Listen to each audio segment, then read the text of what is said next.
Voici ce qui te maintient dans la pauvreté. Est-ce que la pauvreté est un esprit? Je ne pense pas.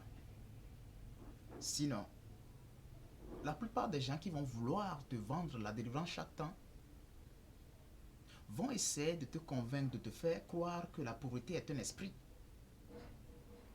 Mais si la pauvreté n'est pas un esprit, de ma part, je sais qu'il y a des cas exceptionnels en toutes choses. Il y a des exceptions en toutes choses. Et c'est à expliquer. Je suis Fiavi Kondo de la chaîne Investi en Soi. Et bien, je me définis en tant que l'ignorant de tous les temps, raison pour laquelle j'apprends auprès de toute personne. Je suis l'élève de l'univers. Tout le monde est sage pour devenir riche par la puissance de l'information. Une seule chose fait la différence entre les malheureux et les heureux, les riches et ceux qui vivent dans la pauvreté, c'est la puissance de l'information. Cette même chose fait que vous êtes où vous devez être et non où vous voulez être, le manque d'information. Ouais. Voici ce qui te maintient dans la pauvreté.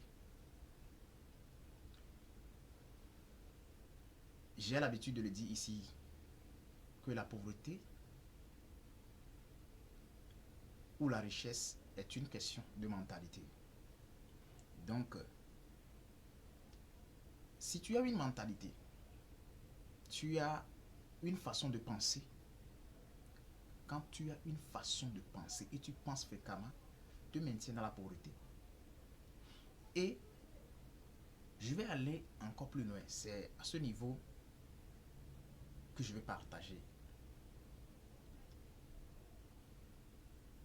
Les gens ont premièrement la pensée de pauvreté, c'est-à-dire ils pensent constamment de la pauvreté. Moi, je suis pauvre, je ne peux pas faire ça, je ne peux pas faire ça.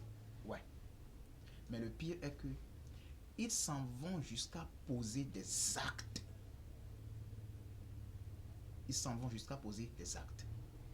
Je cite deux exemples. Par exemple, si tu es né pauvre, ce n'est pas de ta faute. Et si tu meurs pauvre, c'est de ta faute. Donc, il va falloir que l'enfant qui a pour parent est pauvre ne peut seulement l'influencer avec leur pensée de pauvreté. Et maintenant, grandissant à ton âge de la jeunesse, tu dois commencer par changer de mentalité, par chercher des choses, pas faire des recherches. Mais le mal est que c'est la jeunesse, l'âge de la jeunesse maintenant, qui s'en vont poser certains actes de pauvreté, c'est-à-dire poser des actes de pauvreté. Je cite, je suis 2-2. Affaire de Wi-Fi, tout le monde sait que l'Internet fait partie du développement d'un pays, d'un être humain, parce qu'avec l'Internet, on fait des recherches, on a eu à partager quelque chose sur la chaîne ici, au Blenachan, et on a dit que même les Talkie aussi servent maintenant à se connecter à l'Internet pour faire des recherches. Et maintenant, quand toi, jeune, tu ne peux pas dépenser 200 francs, 100 francs pour acheter la connexion Internet, pour faire tes recherches ou pour faire tes, je dirais, pagaille, humour, recherche bidon, et tu t'en vas craquer parce que tu prends le temps pour chercher comment craquer le fil de quelqu'un qui a dépensé de l'argent, et tu t'en vas craquer le code parce que tu l'as appris, tu veux l'exercer. Il faut l'apprendre pour connaître, oui, parce qu'il y a des gens qui font ce boulot. Les hackers, on ne peut pas refuser cela. Mais toi, en tant que jeune, qui doit changer de mentalité, de pauvre, commencer par apprendre la mentalité, étudier la mentalité des riches pour entrer dans la richesse, et tu t'en vas décrypter le code de quelqu'un qui a acheté et qui paie pour lui faire. Ce comportement est un comportement aberrant qui va te maintenir dans la pauvreté. Oui, je dis bien oui, toi jeune, tu es censé changer ta mentalité, ton paradigme. Tous les leaders savent ceci. J'ai partagé une vidéo ici, le titre est Tous les leaders savent ceci. Comprendre ton paradigme. Qu'est-ce qui ont contribué à que à ce que tu aies ce paradigme. Et tu commences par changer ton paradigme, changer ta mentalité pour pouvoir réussir ta vie. Mais tu t'en vas chaque temps décrypter le code. Tu te promènes de lieu en lieu pour décrypter le code des Wi-Fi. Alors ce comportement va te maintenir dans la pauvreté parce que tu ne cherches pas à payer pour avoir. Tu veux voler, tu veux tricher. Un comportement qui va te maintenir dans la pauvreté. Deuxième comportement, parce qu'aujourd'hui, on sait que dans notre pays, oui, la plupart de nos quartiers sont des quartiers qui s'inondent quand il pleut. Oui, qui s'inondent quand il pleut. Et tout le monde cherche de quoi ranger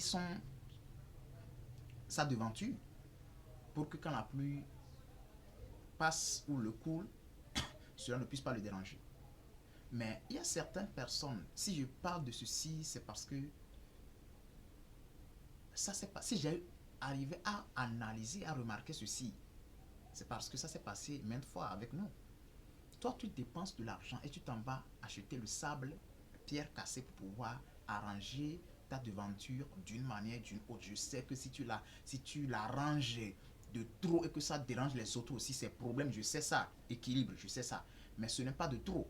C'est un trou dans le milieu qui nous dérange, tout, moto, voiture, même les piétons, le tout part de place pour passer. Donc on a pensé acheter et on est parti acheter les papins cassés et du sable pour venir rembler le tout.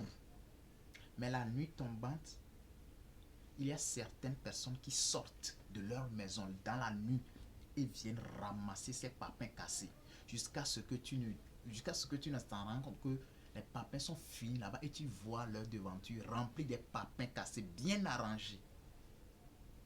Demande-toi, est-ce que cette personne a acheté des papins cassés? Jamais. Tu ne vas jamais voir aucun tricycle, aucune voiture, aucun pouce-pouce venir verser les papins cassés à sa devanture. Mais sa devanture est remplie des papins cassés. Et toi qui l'as acheté, parce que toi tu sais que tu en as besoin et tu es parti acheter. Donc tu ne peux pas te ridiculiser en allant dans la nuit ramasser ces papins-là. Parce que c'est une mentalité de pauvreté qui va aussi te maintenir dans la pauvreté. Oui, des comportements basiques, insignifiants, mais qui vont te maintenir dans la pauvreté à vie. Parce que premièrement, tu penses que tu es pauvre. Chose à corriger, que tu n'arrives même pas à corriger. Il va falloir qu'on t'aide pour que tu puisses corriger cette mentalité. Mais secondo, toi jeune ou qui que ce soit, vous allez décoder, décrypter les wifi des personnes de 100 francs, 100 francs acheter wifi pour faire des recherches. Et tu te promènes de milieu en milieu pour pouvoir décrypter les codes des wifi, comportement qui va te maintenir dans la pauvreté. Et secondo, toi, dans ton milieu, qui a un problème de papin et tu ne cherches pas l'argent pour aller l'acheter, et dans la nuit tombante, tu t'en vas ramasser les papins cassés que l'autre là a dépensé de l'argent pour acheter. Il a dépensé de l'argent pour l'acheter. Toi, tu t'en vas dans la nuit tombante pour les ramasser et venir arranger ta devanture. Mon frère, la pauvreté, je dis bien, n'est pas un esprit. C'est un mode de pensée. Alors, je reviendrai dans une autre vidéo pour aller encore plus en profondeur. Je dis bien plus en profondeur. Ciao, ciao. Abonne-toi à la chaîne et partage la vidéo pour éduquer certaines personnes, pour informer certaines personnes. Et n'hésite pas à aimer la vidéo. Ciao, ciao. La pauvreté n'est pas un esprit, mais c'est un mode de pensée. C'est à corriger. Oui, c'est à corriger. Mais il y a des exceptions en toutes choses. Pour certaines personnes, quand tu traites bien le cas avec lui, ça peut être dû à un esprit. Mais la majorité, pour la majeure partie d'entre nous, la pauvreté, c'est pas un esprit. Ils vont essayer de te faire croire que la pauvreté est un esprit pour pouvoir te vendre la délivrance. Ciao, ciao. Je reviendrai dans une vidéo pour aller encore plus en profondeur. Abonne-toi à la chaîne.